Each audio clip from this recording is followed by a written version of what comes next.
Welcome to the Gods of Tomorrow podcast, where we discuss religious deconstruction, secular humanism, political activism, and epistemology.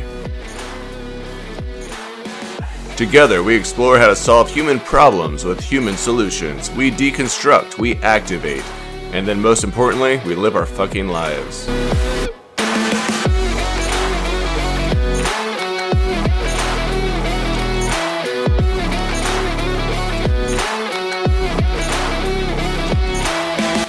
I am your host, Josh Ra, and you are the Gods of Tomorrow.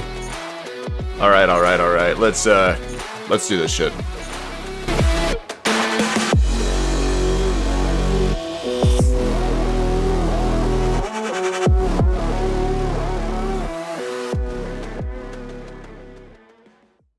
Welcome back, everybody, to Gods of Tomorrow. I am Josh Robertson. You can call me Josh Ra, and this is episode 20. Now, if you haven't met God, I want to let you guys know that he is a douchebag. He is a bronze old age guy that just came up with a bunch of rules, created the universe, I guess, but then decided that he was really interested in knowing what foods we were eating and what sex we were having, and then decided to condemn people based on these things. I mean, if I created the entire universe, that's exactly what I would be looking into too. So just know that he is out there. You can find him, but once you invite him into your life, he's going to do whatever he can to touch every aspect of your life. Now, for those of you that have been joining us for a little while, you know that being facetious. We are back again with a guest. You may recognize her as Eve Was Framed on TikTok. Eve and I had the pleasure of getting to meet each other in person last year, which seems so long ago. Eve, it's so good to see you again. How are you? It's really good to see you. I'm doing great. I'm so excited to chat and catch up and all of it. Yeah, and figure out all the stuff that's been going on in our wild, crazy lives. I know we were able to talk a little bit before coming on and just talking about the difference that we see in the approach that atheists have towards the world versus Christians towards the world. And I continue to see just acts of kindness and compassion and altruism from atheist individuals. And I don't see that so much from the Christian counterparts that we have through social media. It's just a constant barrage of hateful comments and threats of hell and damnation that are coming through to me. And a lot of what I'm sharing on TikTok is like, here's how you heal from trauma. Are you getting the same? I mean, how is that coming across in your own platform? It's so bad. Yeah, I get it. Of course, I'm going to see kind of the worst of Christians because I'm directly challenging their beliefs. So I'm prepared for that. But yeah, the vitriol, the hatred, the emotion it stirs up is interesting to me because atheists can say some really offensive, intense things when you're challenging someone's beliefs. But I see like the personal attacks just really come through. And I think it's from fear. People are afraid you're confronting something that they hold closely. So yeah, there's some mean people out there in the name of Jesus saying some really awful stuff. And to be fair, you and I both wore those shoes and walked in them for a while. Do you remember being that harsh and cruel towards non-believers as a Christian? Or did you find that you still had, maybe that's what pulled you out, was that sense of compassion? It's like, this isn't right. Why are we treating these individuals this way?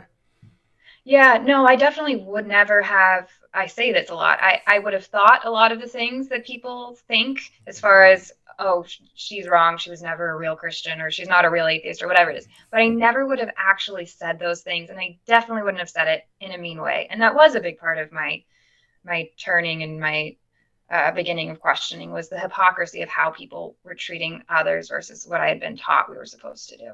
Now, I know you've been invited into podcasts multiple times and you continuously get asked questions about your own journey. But if you would, for my listeners, kind of start us off and walk us through like your upbringing and what brought you into Christianity and then what took you out. Yeah. So I was born into Christianity. It was kind of chosen for me. My parents and their parents and their parents were all Christians and pastors and missionaries. My dad's parents were missionaries in Peru. My dad was born in Peru and raised on the mission field. That was just, it wasn't an option for me. I was not taught, this is what we believe, and you could believe it if you want. I was taught like this, you are going to hell if you don't believe this, It was from my earliest memories are of me laying awake in bed at night, terrified of hell or terrified of eternity or terrified of demons or, something like that. So I grew up in it. My parents went on to become pastors in my, very early teens, even before that, actually. And so my whole world was evangelical Christianity. I grew up in the charismatic side of things. My dad is now referred to as like a Trump prophet because he's on the whole QAnon side of things. It's just really, it's a lot of extremism. And they, to this day, have a large ministry.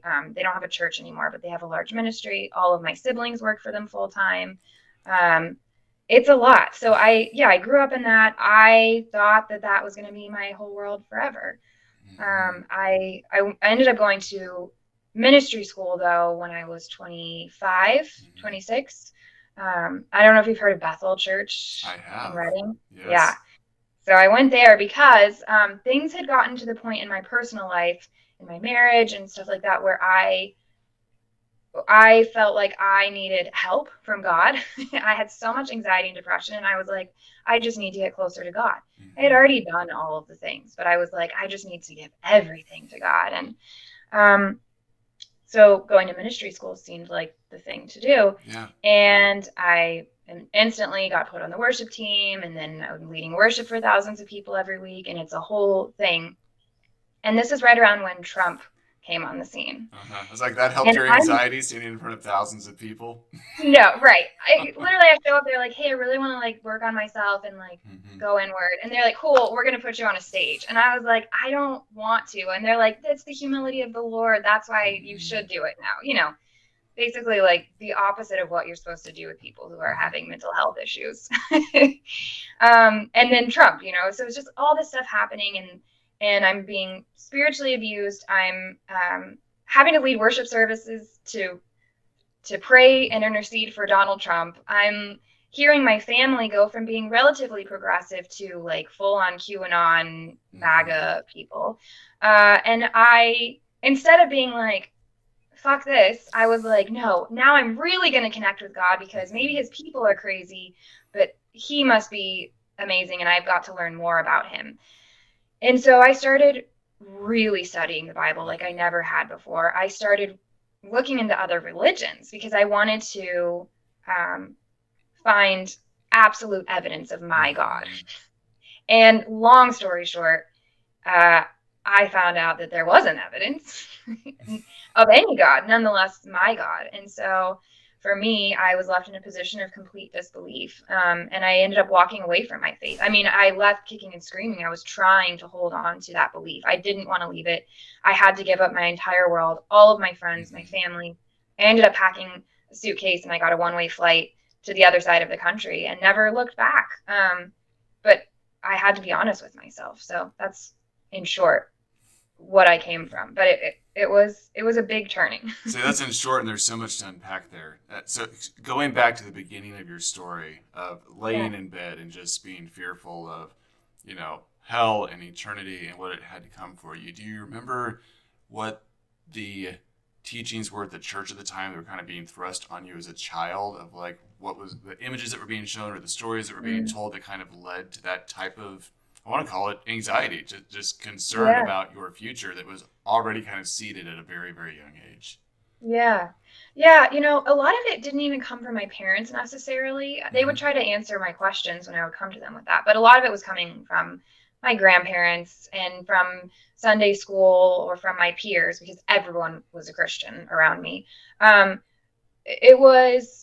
was hearing a lot about spiritual warfare. That was a huge thing, that there are angels and demons battling all around us all the time, and that we are just spirits living in this physical world, and it's not about flesh and blood, that whole Bible verse. And then also I remember vividly the Bible verse about being born desperately wicked, and just as a 3-4-year-old thinking like, oh my gosh, I am so wicked. And that made me terrified of losing my salvation. And I had my little kid's illustrated Bible, and I remember like even just the picture that was an illustration of Jesus on the cross, just being would sit there just crying, staring at this image. And it would haunt me. So I did not have an option. At a very young age, the fear was there. I mean, there, how do you convince a 3-year-old that there is any other option once they've been convinced of something that terrifying, you know? Yeah, your story doesn't just resonate with me because I remember having to sit through early Bible classes or going to those Wednesday night, Bible teachings and Yes. sitting there and having to watch the crucifixion and watching this Ugh. man nailed to a cross, screaming out, Mm-hmm. blood flowing, and all those horrendous events. But I'm sure my friend doesn't mind me sharing this, but I had a friend who talks to me frequently about when he was 3 or 4, being told the story of Jesus and how much Jesus loved him, and how the story was being shared with the entirety of the group of children, in the Sunday school setting, and how he just couldn't keep together. He just bawled and bawled and bawled, and hearing this and hearing how wicked he was,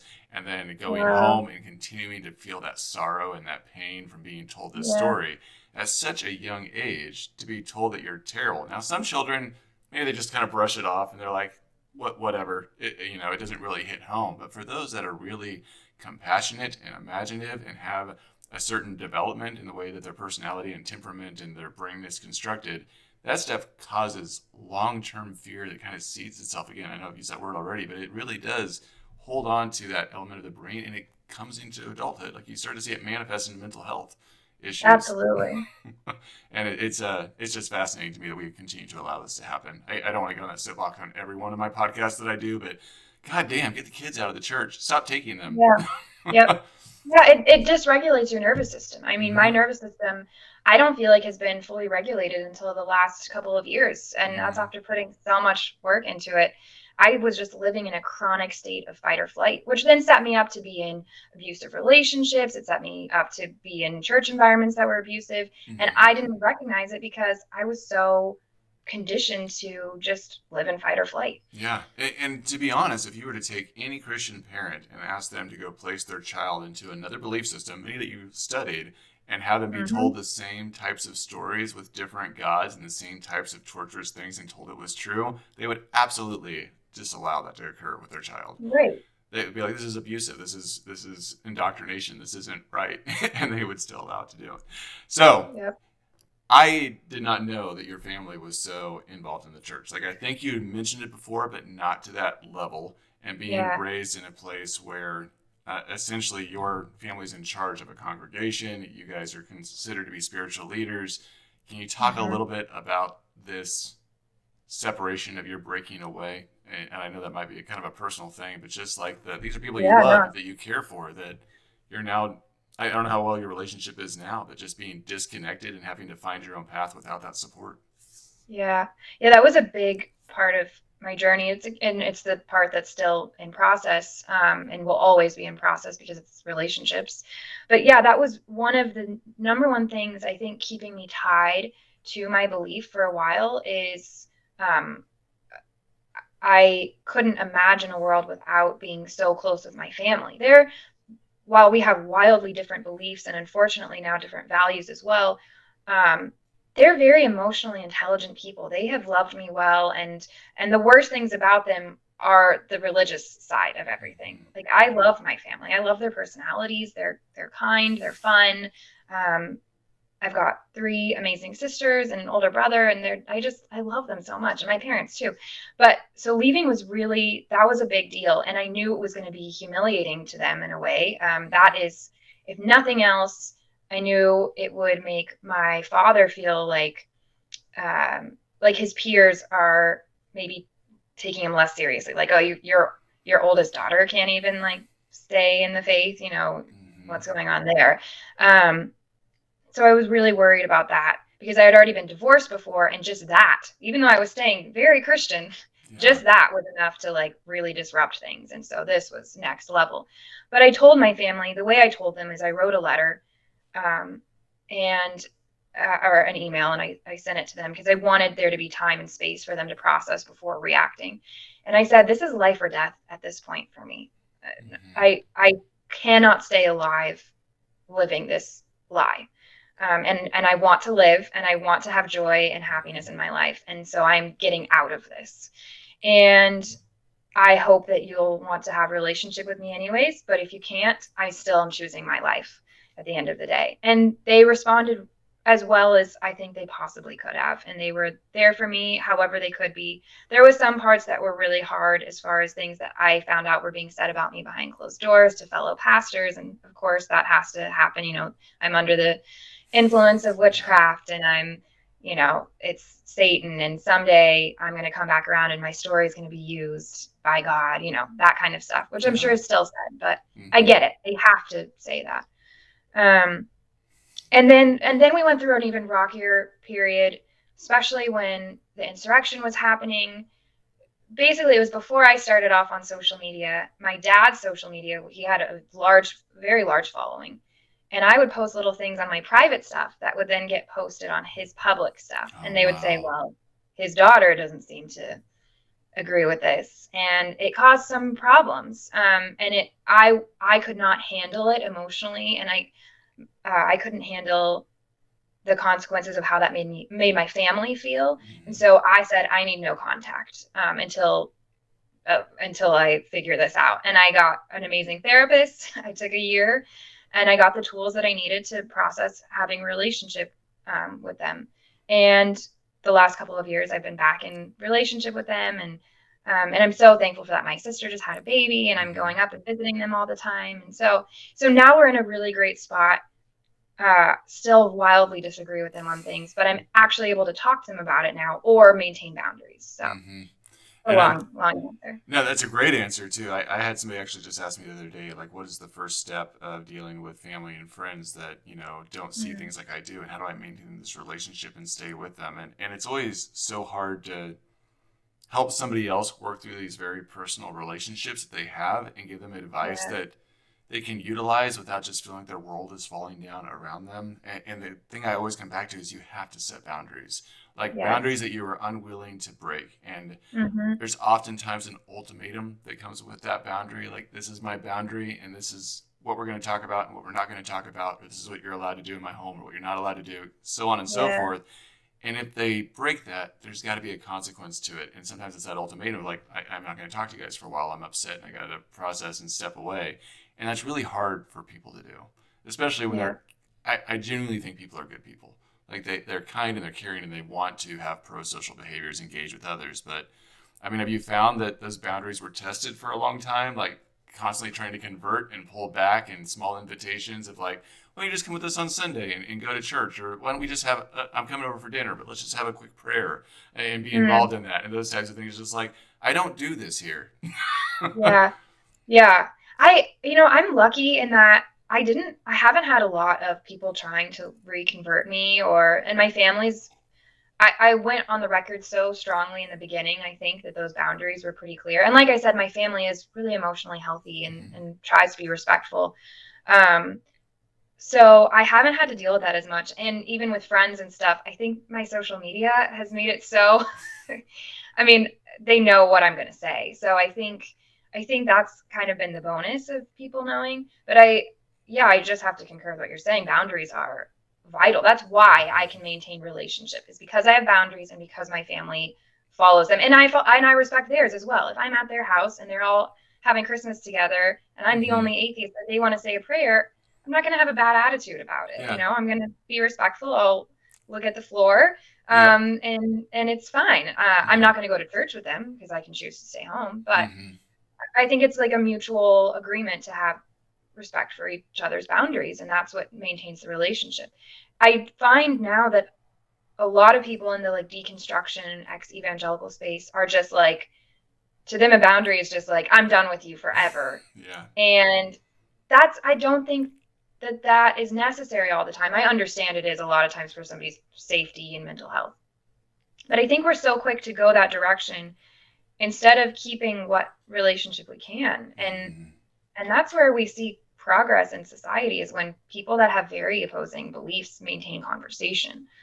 I could give you a high five right now if we weren't through a virtual means, because I was just talking about this the other day in my group on my Patreon, was the importance of finding that common ground and continuing the conversation and moving forward. And we had to step away from that us versus them mentality.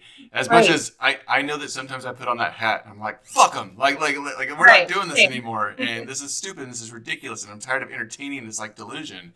But at the same time, there has to be some point of finding that middle ground to allow civilization to continue to cultivate and for humanity to move forward.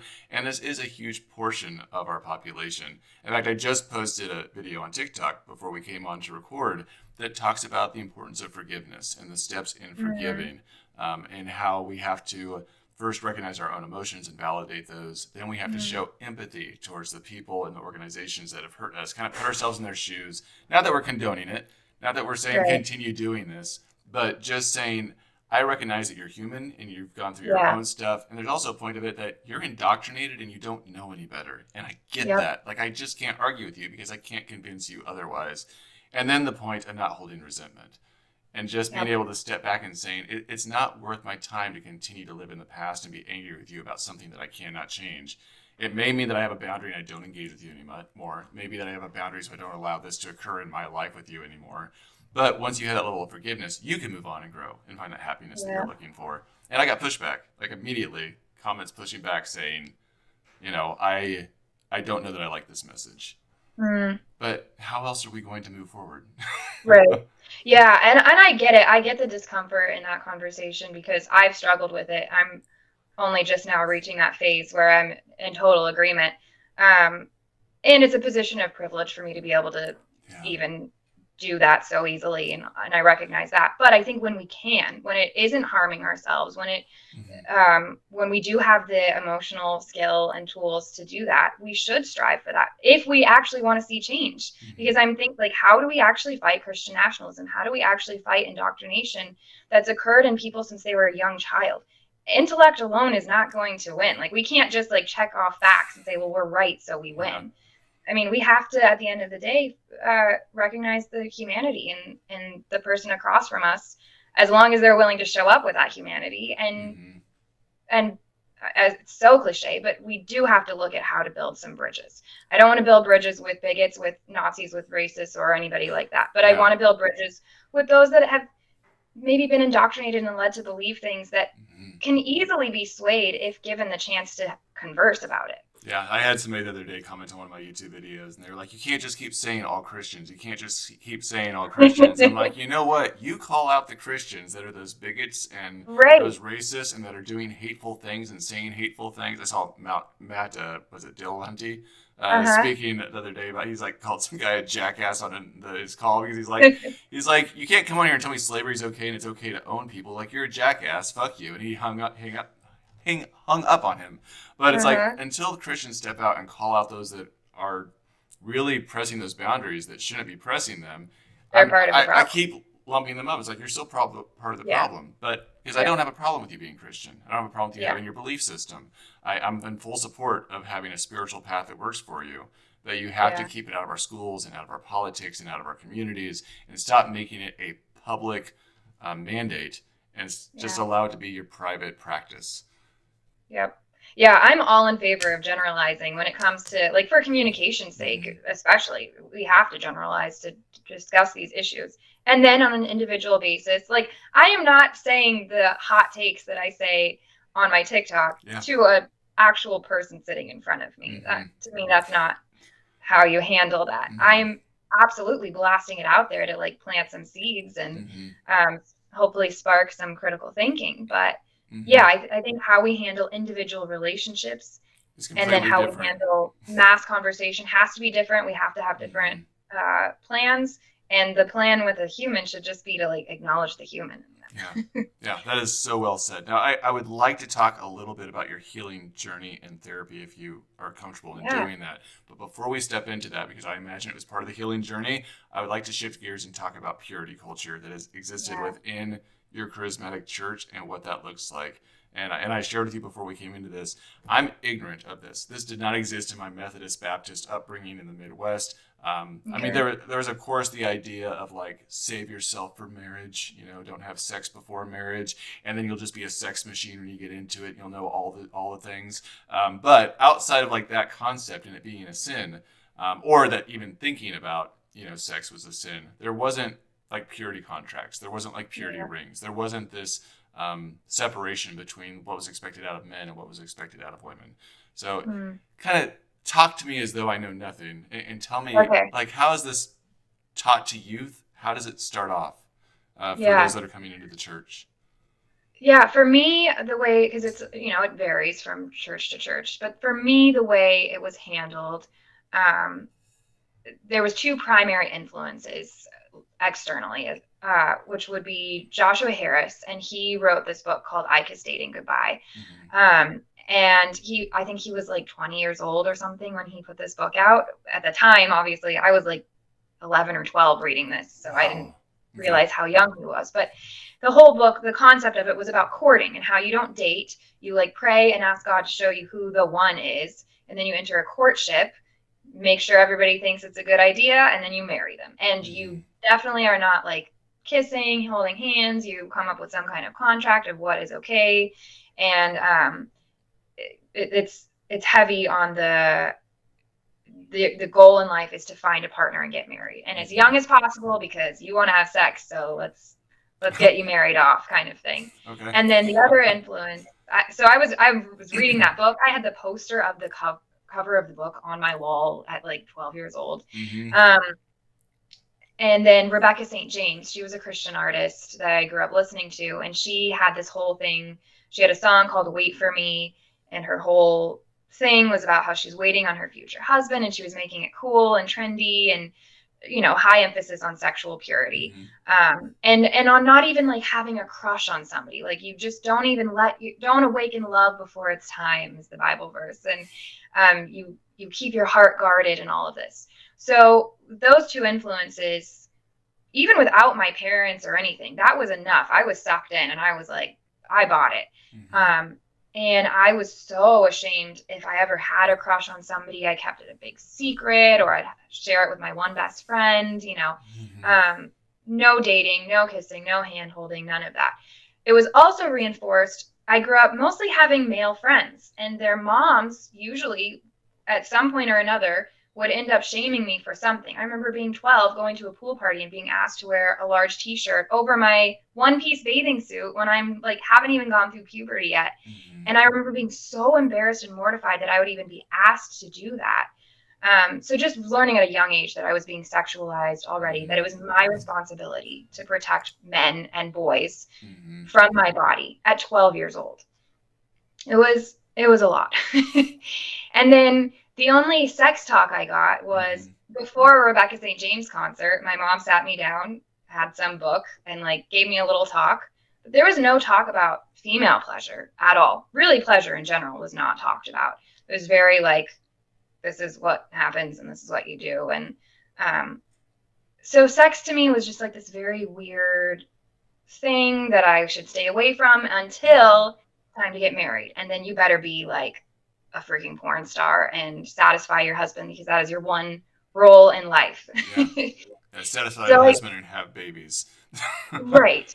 Yep, exactly.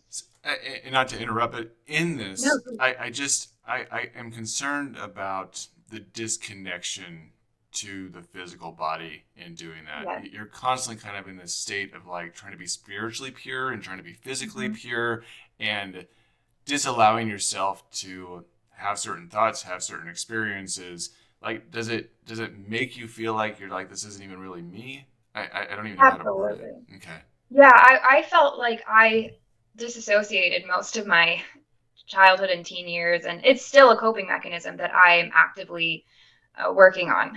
And so that was a big, I mean, embodiment has been a big part of my healing journey, because I was out of my body all the time. And in my sexual relationships, I was married 3 times before, and directly because of purity culture and all of that. I was one of the lucky ones where things were bad enough that I was given an excuse to get out of the marriages, which is rare. A lot of times they want you to stay forever, no matter what. And so I disassociated. That was how I got through it. That was my coping. I just kind of left my body and stayed. And you're already learning, like you said, you're already learning how to do that. First of all, you're a 3-year-old child lying in bed, terrified of hell and thinking about spiritual warfare. That's very much gets you out of your body.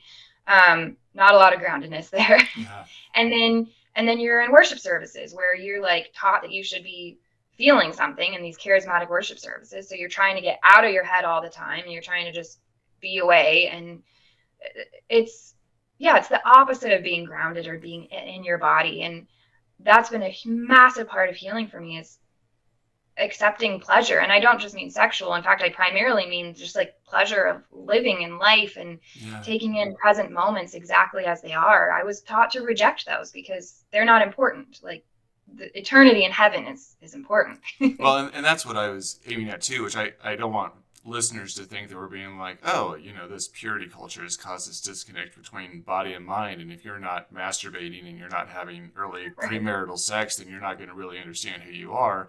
But there's also a certain exploration with the body in terms of just having adrenaline rushes and bliss and Yeah. physical sensations and Yep. closeness. You're talking about no kissing, no hand holding, probably no hugging with those in Right. uncomfortable locations. I can't hug my best friend at the pool in my one piece because this is going to be seen as inappropriate. I'm going to be shamed for it. And so you're Right. immediately kind of pulled away from normal human interaction that gives you Yeah. this disconnection, in addition to all these things you're talking about with regards to my thoughts that I have that are evil are of Satan and the devil, and those that are pure must be coming from God. And I have these fears, but that's Satan giving me fears. And if I just turn to God and engage in this, everything that people in my church are doing, then I'm going to be saved. And that's where the real bliss is. And all of these physical sensations of bliss Yep. are false when they're not. Those are all things that are Right. part of being human. Right.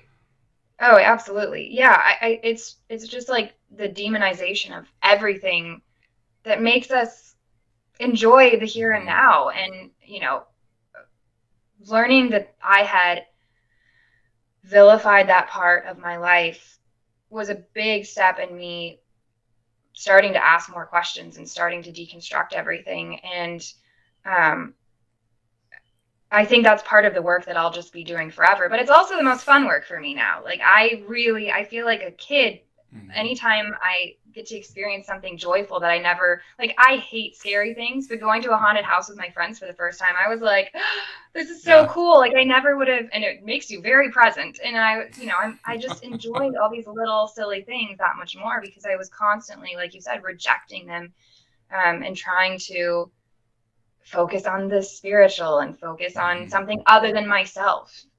Now, if you could indulge me a little bit, you talked about how your divorces or your marriages were coming from purity culture. The divorce is probably part of that as well. Is there a Yeah. different message that's given to the men and the women in the course of that? Were these men all Christian men, like from the same church or the same upbringing that just had different expectations? Or can you talk a little bit about that?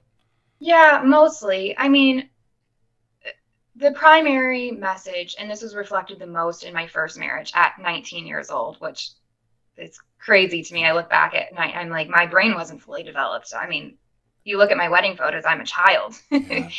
And the message to me was to be a helpmate, to be available and ready at all times. Mm-hmm. And the message being given to my then husband was uh, to find satisfaction for me at all times.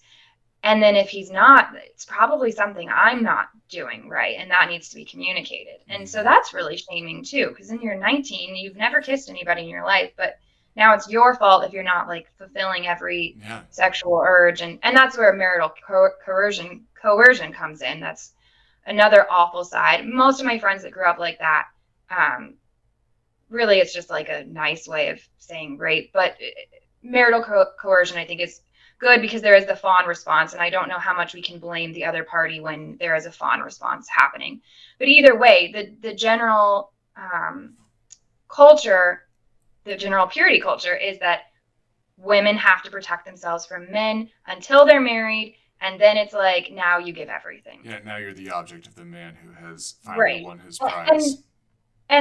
for me, the sad part about purity culture that I've seen impact men the most negatively is the shame that's put on them for what turns them on, for like with porn and all of that. I have watched like the men in my life that have had the biggest issues with porn and maybe even like sex addiction have by far been the religious ones.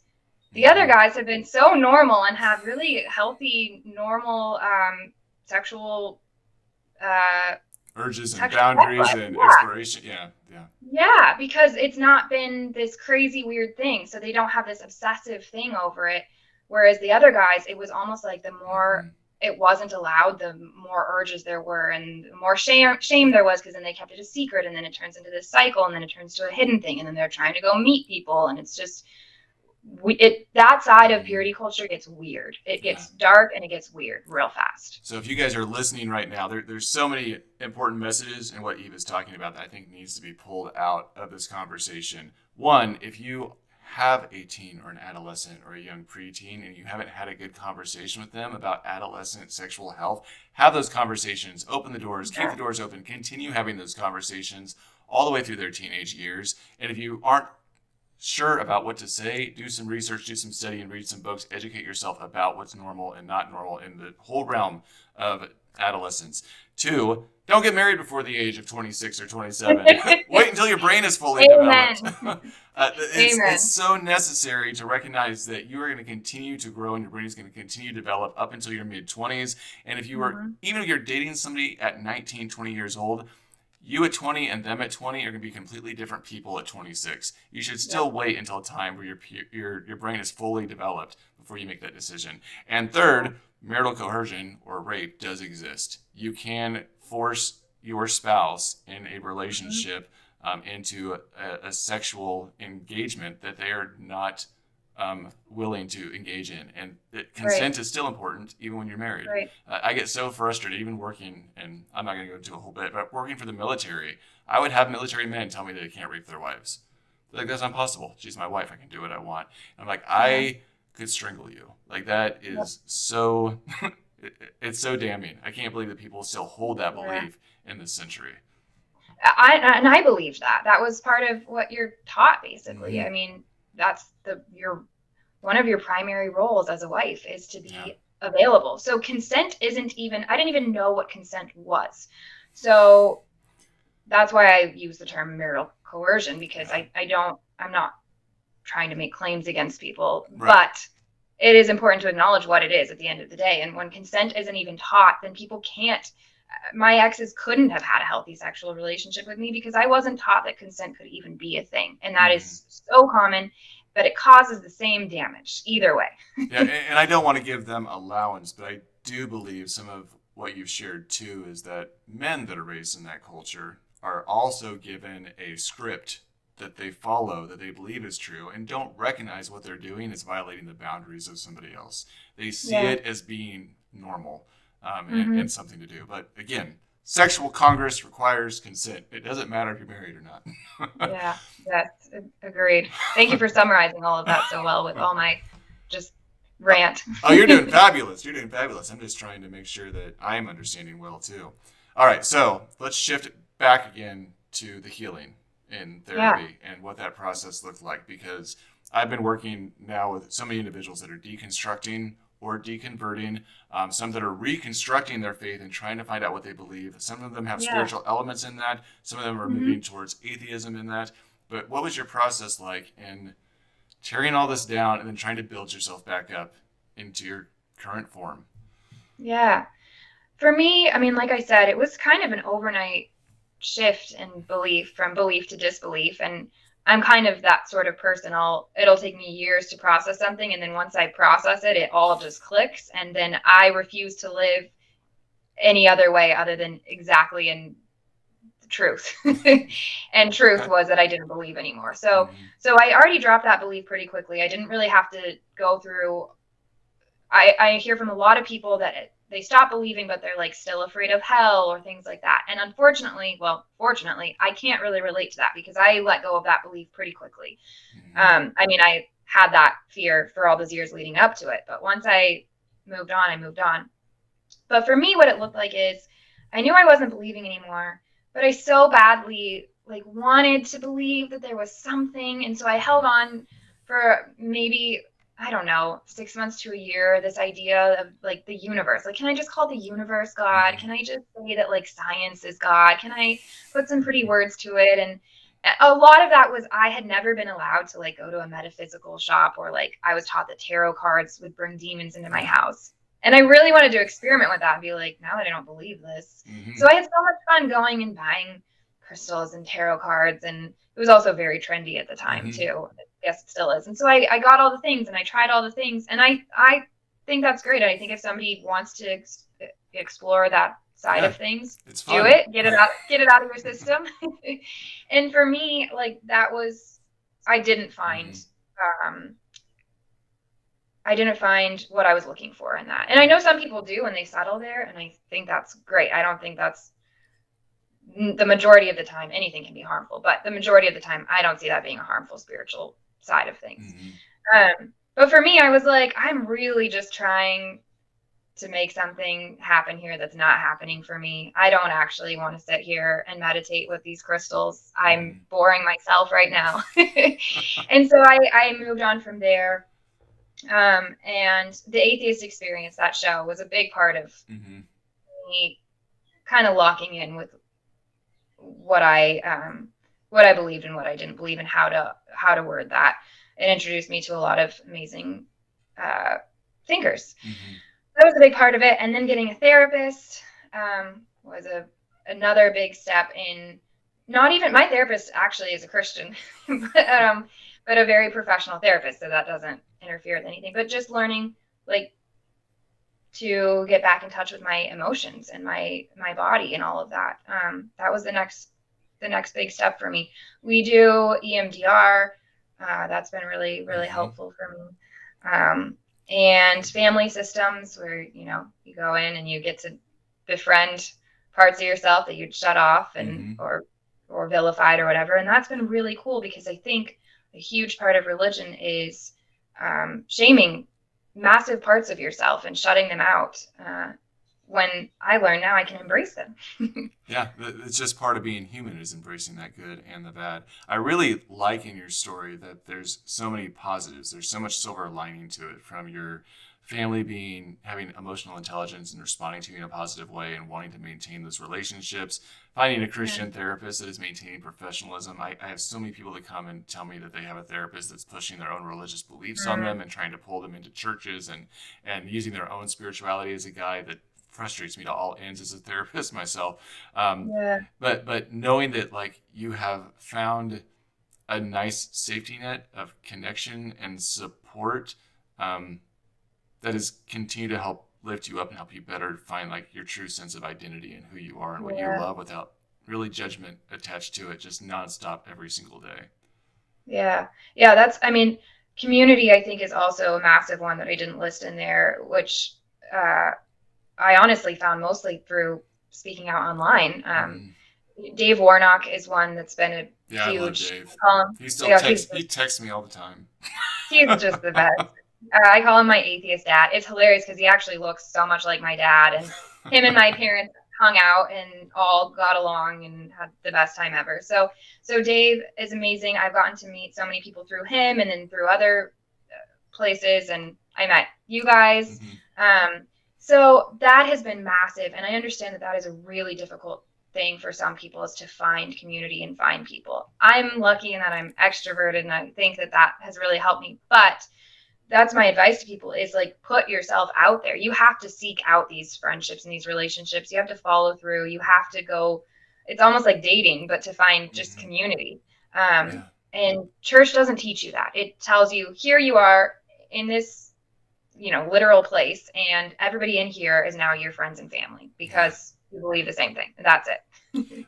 That's probably been one of my things I've been most caught up in the past Mm, couple of months, is looking at the research that comes out that talks about Christians being happier or having yeah, better lives, and they try to connect it to a relationship to God. And it's really has to do with their connection to community. It has to do with yeah, having a local place, meeting regularly, being in an echo chamber, reinforcing, re-endorsing different concepts and ideologies with one another, having potluck, sharing food, getting yourself into these high charismatic states that everybody's into, kind of pushes endorphins. It connects the brain with the experience, with feeling good, sensations.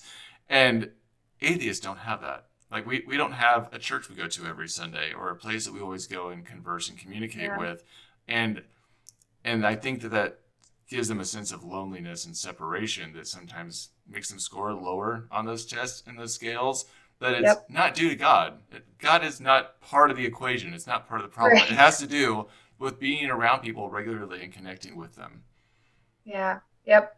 Yeah, that's brought up all the time in my comment section. Like, oh, have you seen this study? And that's not saying what you think it's saying. That's Yeah. number one. It's really sad because it shows how dependent, especially American culture is on church in order for people to have food and shelter and family and all of that. And it shouldn't be that way. Anybody should have that regardless of their beliefs.